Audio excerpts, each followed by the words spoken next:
Le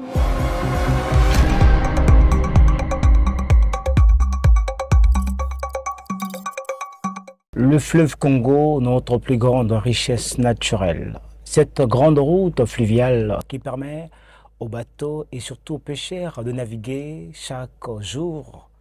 Mesdames et messieurs, nous l'habitons. Est-ce que nous savons l'entretenir? C'est la question que nous nous posons tous. Avec Grâce Sema, nous allons parler du fleuve Congo, artère de vie, miroir de nos défis. Vous l'avez compris qu'il s'agit de notre majestueux fleuve Congo, qui est un deuxième fleuve le plus puissant du monde après l'Amazone.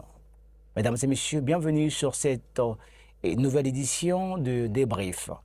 Grâce au Sema, un habitué de ce plateau que vous connaissez d'ailleurs, avec lui nous allons échanger des activités autour de notre fleuve mythique qui est le fleuve Congo, que nous partageons avec le Congo RDC. Grâce au Sema, bonjour. Bonjour, Monsieur Mandiako. Grande est notre joie de vous recevoir à nouveau sur ce plateau. Le plaisir est partagé. Tout à l'heure, vous étiez, il y a pas mal de temps, vous étiez en reportage et sur l'île, sur le port du Yoro, où il y a des embarcations, des baleinières. Qu'est-ce qui ressort de ce reportage? Bon, il faut d'abord dire que c'est une nouvelle expérience que nous venons de faire. Parce que ça fait des années, je me rappelle que je n'ai jamais été au port. Je n'ai jamais été au port de Yoro. Je me rappelle, il y a de cela même 15 ans ou 17 ans. Et donc, une fois arrivé, on a constaté qu'il y a un grand changement. Et donc, au travers de ce grand changement, nous pouvons aujourd'hui parler d'une nouvelle expérience. Et donc, arrivé sur le terrain, nous avons rencontré des passagers. Nous avons rencontré aussi le capitaine du baleinière. Et donc, nous avons fait une interview avec le capitaine. Et au travers cette interview, ça nous a permis et donc de connaître beaucoup de choses. Ça nous a permis de connaître beaucoup de choses. Mesdames et messieurs, chers téléspectateurs, chers internautes, nous vous prions de suivre cette interview et on revient tout de suite après. Le fleuve Congo est notre plus grande richesse, mais savons-nous réellement l'habiter sans le détruire? Au port de Yoro, le quotidien des baleinières révèle une réalité contrastée. D'un côté, le défi du voyage. Rejoindre Mosaka, Ifondo, Betou ou Bangui reste une preuve de plusieurs jours, entre bancs de sable imprévisibles et absence de balisage moderne. Un capitaine nous confie son dilemme. Merci Mopanzi Sango. Tous en a difficulté to kutana maka motali balise. Zela ba balisa kango na ndenge zo senga penza te. Des fois place les ali tamususu e fait batia suivre na sika maizali batia suivre na nzela côté zelo ezali. Tango landa suivre na sala suivre ne baiza basé au bambai na zelo. To libanga to eloko moko songolo. Normalement ba misala wana ya balise to sepeli na koya na bino mingi. Donc il faut batia ka bana mai. Parce que biso tambusaka balinière po toza bana mai. Ça va masuwa po toza bana mai. Mona mai amona ka zelo musika. Même aza balise type ya zelo ngo kuna moni yango déjà. Soki bango baselaka ba koso ndenge na bango. Biso selaka bana mai. To mona ka beka mai na musika. Mai yango wana tozonga botoleka bo. Otambola mamusoki na fleuve otambola à distance il y a 50 km, 30 km, ni balise, ni bouée, ni locomotive. Défaut grave. Donc que ça la constant, même dans la rivière ou Bangui, ils ont la place mususu ba biso ba pêcheur ba koma kolongola ba bouée wana po basala ba pêche na bango ba biloko na bango. Alors et c'est un gouvernement ministre ya transport ye azo problème on mais bato o balongola ka biloko on a pas biso kutela kana ba danger ba mona kango te parce que suivi nde ezalaka kolisa mboka tango ba baliser nzela boye ko lekana to tseki boye boye o ke wapi nana longoli yango nani mutalongoli yango ebani te tout autour na nganda on faut l'état appliquer sur bango on va découvrir comment boye wana ezolongwa. De l'autre, l'urgence écologique. Les rivières Tchémé et Djoué déversent des tonnes de plastique dans nos eaux. Le fleuve n'est pas une poubelle, c'est un patrimoine. Pourtant, notre urbanisation lui tourne le dos au lieu d'en faire un atout touristique. Même dans nos assiettes, changent. Le poisson de mer supplante peu à peu la pêche artisanale. Il est temps de révéler la nouvelle génération. Le fleuve Congo est notre passé. Il doit impérativement devenir notre futur écologique. Nous sommes de retour sur ce plateau. Je tiens à vous rappeler que nous recevons Grasso Sima, qui est un journaliste, reporter d'Avenir du Congo Télévision, que vous connaissez d'ailleurs. Avec lui, nous parlons de Fleuve Congo. Fleuve Congo, artère des vies, miroir de nos défis. C'est avec ce thème que nous allons partager avec lui. Vous avez suivi ce reportage que nous avons réalisé au port de Yoro et avec l'interview d'un capitaine des baleinières qui a l'habitude de faire l'axe Brazzaville, Ifondo, Dongou, Betou et Centrafrique jusqu'à RDC.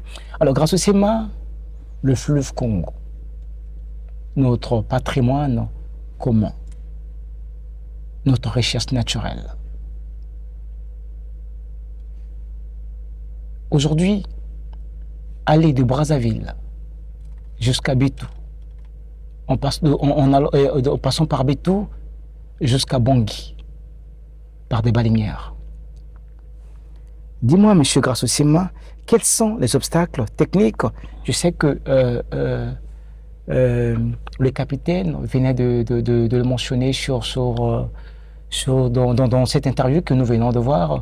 Ben vous qui étiez sur le terrain, certainement vous avez remarqué des choses. Quels sont les obstacles techniques que les bateaux rencontrent souvent?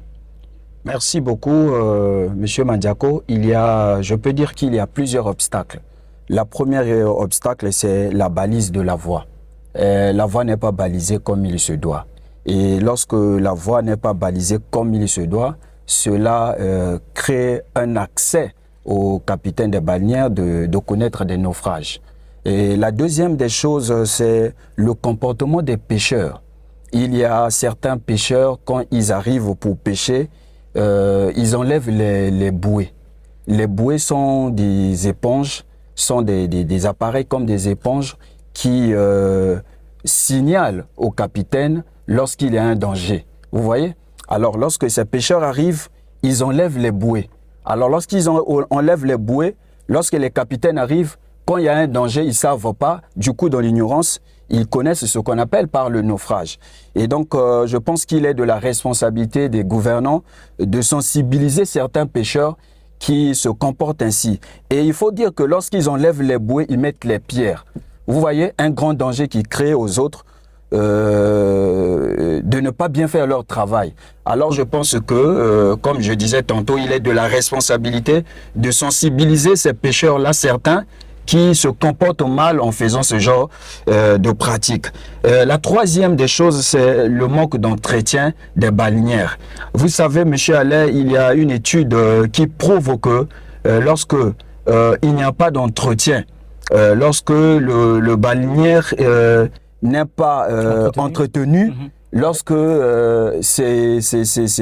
comment on appelle ça, il y a un terme qu'on prononce là, les muscles, on parle des muscles des baleinières, lorsque n'est plus entretenu, il y a ce qu'on appelle le baleinière peut facilement connaître le naufrage. Et il est donc important que à chaque fois que les responsables ou bien le capitaine essaye de veiller sur l'entretien du baleinière. Vous voyez, donc c'est un peu là. Et la quatrième des choses, c'est la surcharge. Vous voyez? Voilà, on devait en venir en parlant de surcharge. Oui. Est-ce que c'est plus pour avoir plus de rentabilité ou c'est ignorer le danger qui peut surgir après une surcharge? Bon, mais le surcharge, pour moi, je pense que c'est une question de la rentabilité économique des commerçants. Vous savez qu'aujourd'hui... Cela ne peut pas causer un naufrage? Facilement, ça peut causer un naufrage. Vous voyez? Alors que lorsque les commerçants se comportent ainsi, en acceptant la surcharge, alors que lorsqu'il y a des vagues, facilement, ça peut créer mort d'homme. Vous voyez, donc la surcharge n'est pas du tout bien. Alors, il est aussi de la responsabilité des gouvernants de sensibiliser ces commerçants-là afin d'éviter la surcharge parce qu'il s'agit là de la vie des gens. Voilà donc ce que je peux dire. Et surtout que, nous avons rappelé, surtout que ces bateaux, comme nous appelons les baleinières, sont faits à base de bois. Facilement, ça peut, ça peut conduire à la mort d'homme. Puisqu'on a vu dans les années antérieures, nous avons plusieurs fois entendu les naufrages des baleinières en causant la perte en vies humaines. Et donc, c'est ça, c'est que nous voulons. Alors, nous revenons encore sur notre sujet. On a parlé des baleinières, puisque nous parlons du fleuve Congo. Aujourd'hui, il y a des rivières qui se jettent sur le fleuve Congo, ici dans la ville capitale. On citerait Latimé, on citerait Djoué, Madoukou et tout ça. Ben, c'est chargé des immondices, entre autres des bouteilles plastiques qui polluent cette eau, grâce au ciment. Qu'est-ce que tu peux en dire là-dessus? Bon, mais concernant le comportement de certains citoyens face à ce phénomène, moi je pense qu'il faut enseigner aux citoyens ce qu'on appelle par l'éducation environnementale. Alors dans l'éducation environnementale, il y a ce qu'on appelle par l'importance écologique du fleuve. Alors, il est important que le peuple soit sensibilisé dans ce domaine-là. Alors, est-ce que la question aussi, essaie de savoir, est-ce que dans les écoles, dans nos écoles, est-ce qu'on enseigne aux enfants sur l'importance d'abord du fleuve? Vous voyez? Parce que pour moi, je pense que le fleuve est plus que le pétrole. Pourquoi je dis que le fleuve est plus que le pétrole? Le fleuve nous donne de l'eau potable. Le fleuve nous donne le courant. Le fleuve nous donne les poissons. Le fleuve crée l'accès aux voies fluviales. Il y a beaucoup de choses, s'il faut se mettre à citer, on va peut-être dormir ici. Il y a beaucoup de choses. Donc, moi je pense que face à ce phénomène-là, de certains citoyens qui préfèrent polluer de l'eau, moi je pense qu'il faut, pour résoudre ce problème, il faut sensibiliser donc cette population. Ne pensez-vous pas qu'il y a la sensibilisation qui se fait? Pour moi, je pense que s'il y a déjà une sensibilisation qui a été déjà faite ou qui se fait, je pense qu'il faut peut-être maximiser encore des efforts. Je disais, est-ce que, parce qu'il y a même des enfants dans les écoles qui ne savent pas l'importance du fleuve. Vous voyez, il y a des enfants qui viennent, qui jettent des déchets de plastique dans l'eau, tout. Ils ne savent pas l'importance. Que devrait faire l'État en ce moment-là? Je pense que l'État devrait sensibiliser la population en commençant par les écoles. Il faut que dans les écoles, qu'il y ait des professeurs ou encore des gens, des programmes où on enseigne aux enfants, depuis même l'école primaire, l'importance du fleuve, ce que le fleuve nous donne. Pourquoi pas l'école maternelle? Puisque d'après le programme de l'enseignement actuellement, l'école maternelle est devenue obligatoire pour tout enfant. Voilà, donc ça peut commencer par l'école maternelle jusqu'à l'université. Vous voyez, donc il faut qu'on enseigne aux enfants l'importance du fleuve. Qu'est-ce que le fleuve nous donne? Vous voyez? Et donc, pour moi, je pense qu'au travers de la sensibilisation, ce phénomène va donc arriver à la fin. Et donc, en dehors même des écoles, il faut que, dans des lieux même de travail, il faut qu'on enseigne aux agents l'importance, comment se comporter face au fleuve qui nous donne beaucoup de richesses. Et donc, c'est une richesse que Dieu nous a donnée, une richesse qui nous permet d'avoir beaucoup de choses. Tout à l'heure, j'ai parlé du pétrole, l'eau, le courant, les poissons. Vous voyez, donc c'est une très grande richesse que nous tirons du fleuve et nous devons bien le conserver. Alors, grâce au ciment, ne pensez-vous pas qu'il est nécessaire qu'on puisse installer des genres de programmes, prendre ces plastiques, ces objets plastiques, les transformer autrement? Des programmes pour... Mais oui, je pense que dans notre pays, par exemple le Congo, parce que je suis au Congo, je ne connais pas la réalité d'autres pays. Je pense que dans notre pays, le Congo, il y a déjà des programmes qui consistent donc à enseigner à la population comment conserver ces déchets. Nous avons des sociétés aujourd'hui qui, depuis un certain moment, avaient commencé, qui rassemblent ces déchets. Certainement qu'au travers de ces déchets, on fabrique peut-être des trucs avec ça ou comment. Je ne suis pas trop doué dans ce domaine-là. Et je pense que cette mobilisation et donc fera en sorte que le peuple soit donc au courant de tout. Donc je pense que dans ce domaine-là, il y a déjà une étude qui avait déjà commencé. Mais je pense que l'importance, c'est la première priorité, c'est d'abord de montrer à la population l'importance du fleuve. Qu'est-ce que le fleuve nous donne? Qu'est-ce que le fleuve nous donne? Parce que si la population est dans l'ignorance, parfois on va accuser que les gens ne conservent pas le fleuve. Voilà, les gens jettent des déchets plastiques dans l'eau, tout, vous voyez. Et donc moi je pense qu'il faut d'abord sensibiliser. Grâce au CEMA, tout à l'heure, dans l'interview, nous avons vu, le capitaine a parlé des pêcheurs, des riverains qui habitent le fleuve Congo. Oui. Et ces pêcheurs, cette eau-là, le fleuve Congo les nourrissent. Oui. Le fleuve Congo les nourrit, mais malheureusement, ils sont incapables de les entretenir. Oui. Ils sont les premiers pollueurs de ce fleuve qui leur donne des poissons. Oui. Certainement, à travers cette émission, à travers cet entretien, un pêcheur ou sinon, parce qu'il y a des collectifs de pêcheurs, l'un d'eux pourrait voir cette émission et essayer de relayer l'information. Quel message as-tu à dire à dire à tous ces pêcheurs qui pourront suivre cette émission? Bon, mais le message, ce n'est que de montrer l'importance. Parce que si aujourd'hui je dis aux pêcheurs de ne pas le faire, ils seront toujours dans l'ignorance. Le message que je peux adresser ici, c'est de montrer l'importance du fleuve à ces pêcheurs-là qui polluent l'eau. Vous voyez? Pensez-vous qu'ils ne connaissent pas l'importance de ce fleuve? Il y a certains... Depuis un moment, il y a certains d'entre eux qui connaissent très bien le fleuve. Je ne dis pas que c'est tous les pêcheurs. Il y a certains qui ne connaissent pas l'importance du fleuve. Parce qu'aujourd'hui, tel que moi, je connais l'importance du fleuve, je ne peux pas polluer l'eau, je ne peux pas jeter des déchets plastiques dans l'eau parce que je connais la valeur ou l'importance de l'eau. Vous voyez, du fleuve. Vous voyez donc, ce qu'il faut adresser comme message, c'est de dire à ces pêcheurs que l'eau nous donne.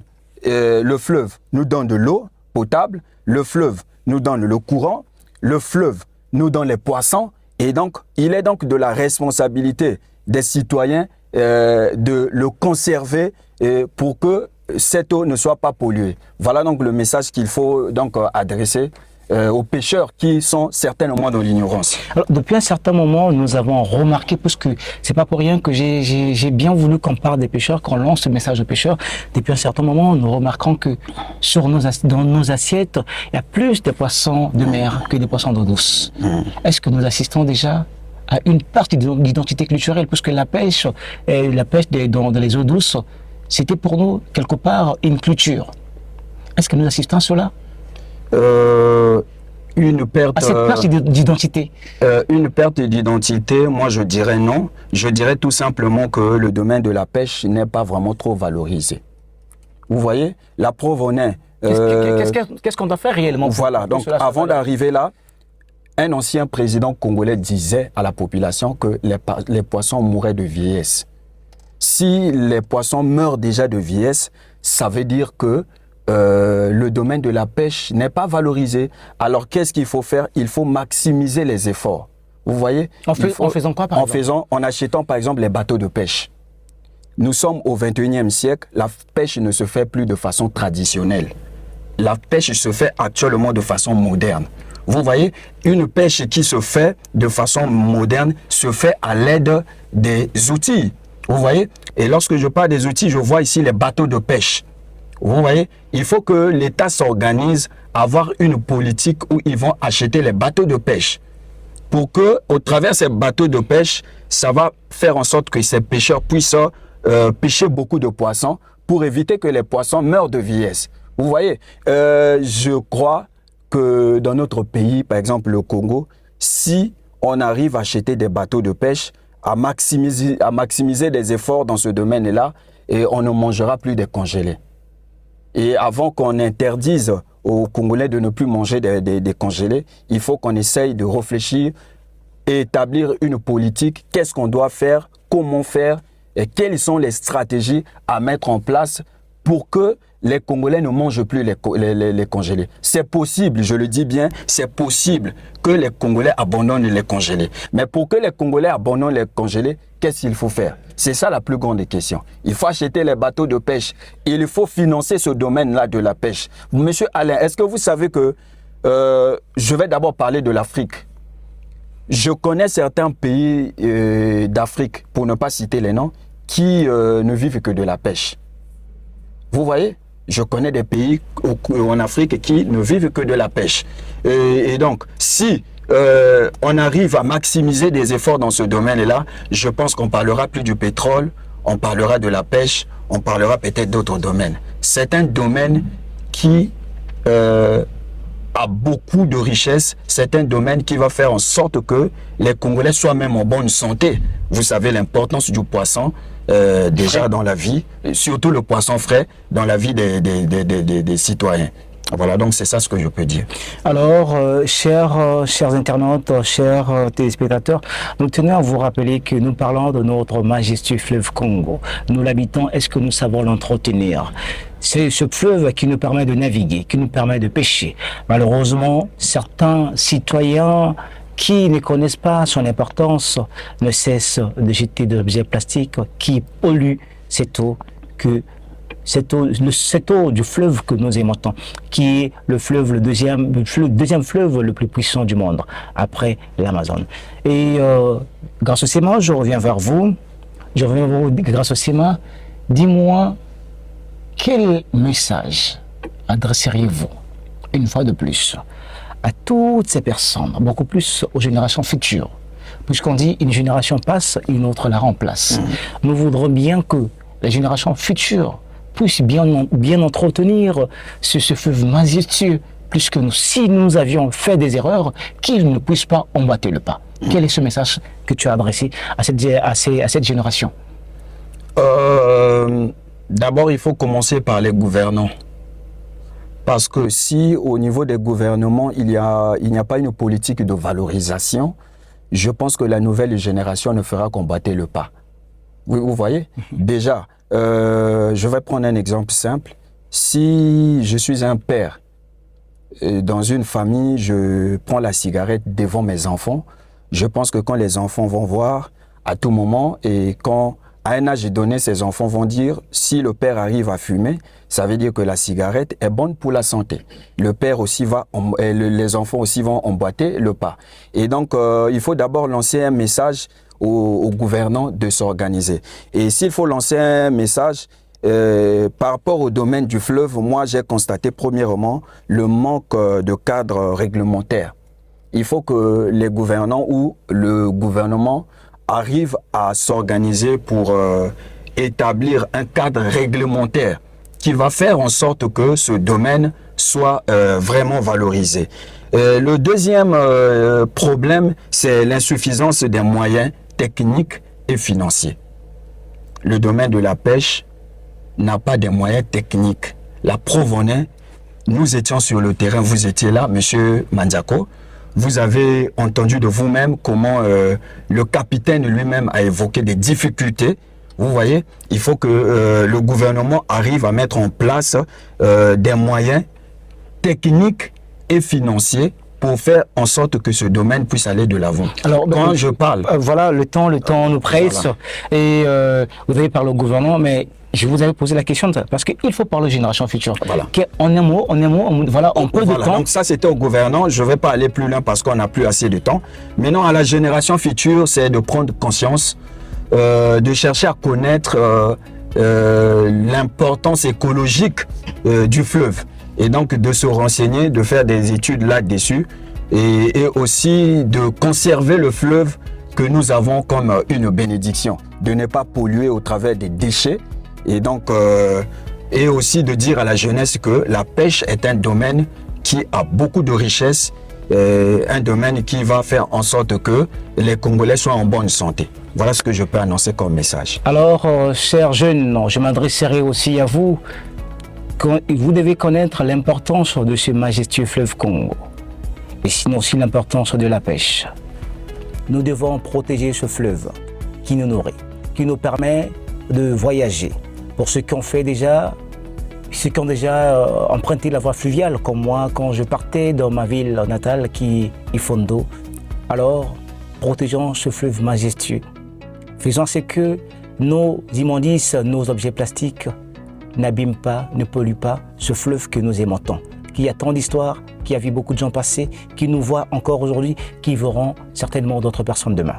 Prenons soin et on se retrouve très bientôt. Je dis merci à tous ceux qui étaient derrière la caméra, c'est Fassinga Kana, à Jules, je dis merci oui, le temps. Voilà, les temps appréciés. Mais je ne peux pas vraiment passer sans pourtant remercier tous ceux qui sont derrière la caméra, qui ont rendu cela possible. Je dis merci à Roxy. À Roxy, je dis merci à Falay et merci à Gérès Mebata, notre superviseur, qui a permis à ce que tout se passe dans les conditions. Et merci à toi, grâce au CIEMA, d'être toujours là présent. Merci. Et on se dit à très bientôt pour un autre entretien. Pourquoi pas? On sera toujours là. À très bientôt.